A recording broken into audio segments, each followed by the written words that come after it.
球員喺場上有光輝一刻嘅好表現，佢嘅代價在於佢平日艱苦嘅訓練，長年累月喺體能、喺技術上面嘅鍛鍊、規律嘅生活，呢一切佢都係盡心盡力咁付出，所以呢一切從來都係得來不易嘅。咁基督徒呢？我哋作為基督徒要愛神愛人，見證上帝，又要付出啲咩代價呢？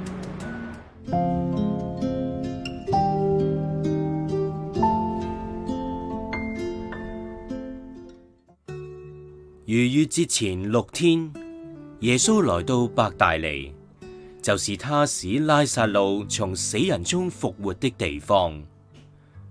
有人在那裏為耶穌預備宴席，馬大伺候，拉撒路也在同耶穌坐席的人中間。瑪利亞拿着一斤極貴的純拿達香膏，抹耶穌的腳，又用自己頭髮去擦。屋裏充滿了膏的香氣。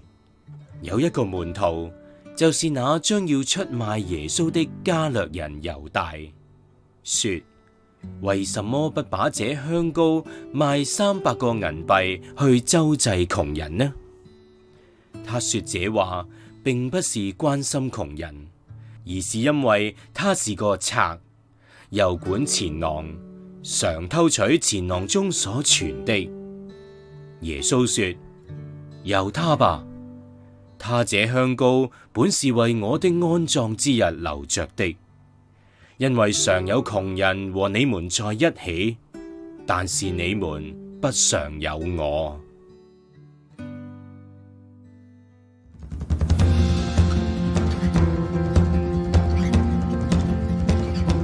我哋帶住蒙愛嘅生命去活出有愛嘅生命，為主付上代價。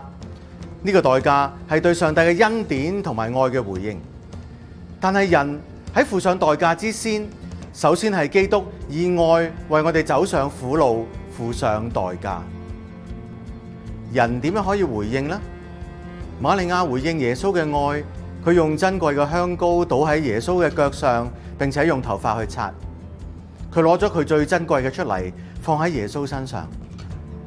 真正嘅愛係傾出自己所有俾對方，但仍然覺得未可以俾到更多而覺得遺憾。就好似耶穌冇計較，為我哋付出一切，包括為我哋死一樣。究竟有啲乜嘢妨礙人去愛，付上代價呢？猶大認為打破個香膏呢件事太浪費啦。不過其實佢唔係真心諗緊啲窮人，佢係諗緊自己啫。原來一個人嘅專長恩賜喺邊度，佢嘅試探都喺嗰度。猶大嘅恩賜係理財，佢變得好中意錢。首先佢偷錢，亦都為咗錢出賣咗耶穌。呢一切妨礙咗佢活出愛。佢根本唔認識自己係一個被愛嘅生命，亦都冇辦法活出呢一個被愛嘅生命。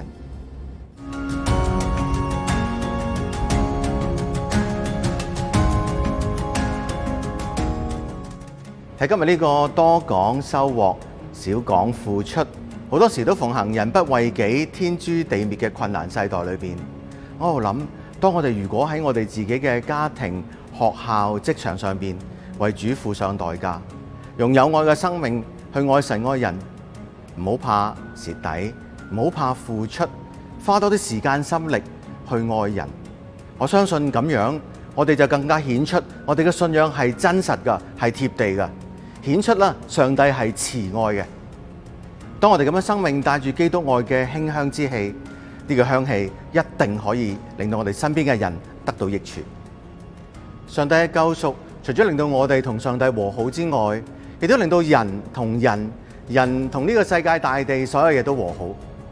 呢個和好嘅工作係要我哋帶住有愛嘅生命去付上代價，先至可以完成嘅。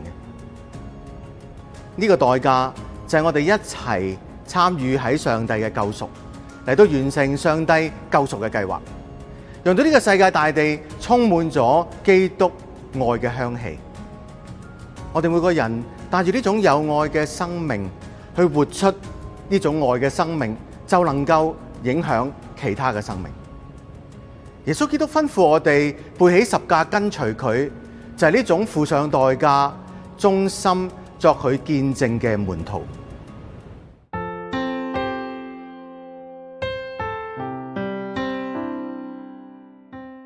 今日有乜嘢阻礙我哋為主付上代價，活出愛嘅生命呢？點樣去克服呢啲障礙呢？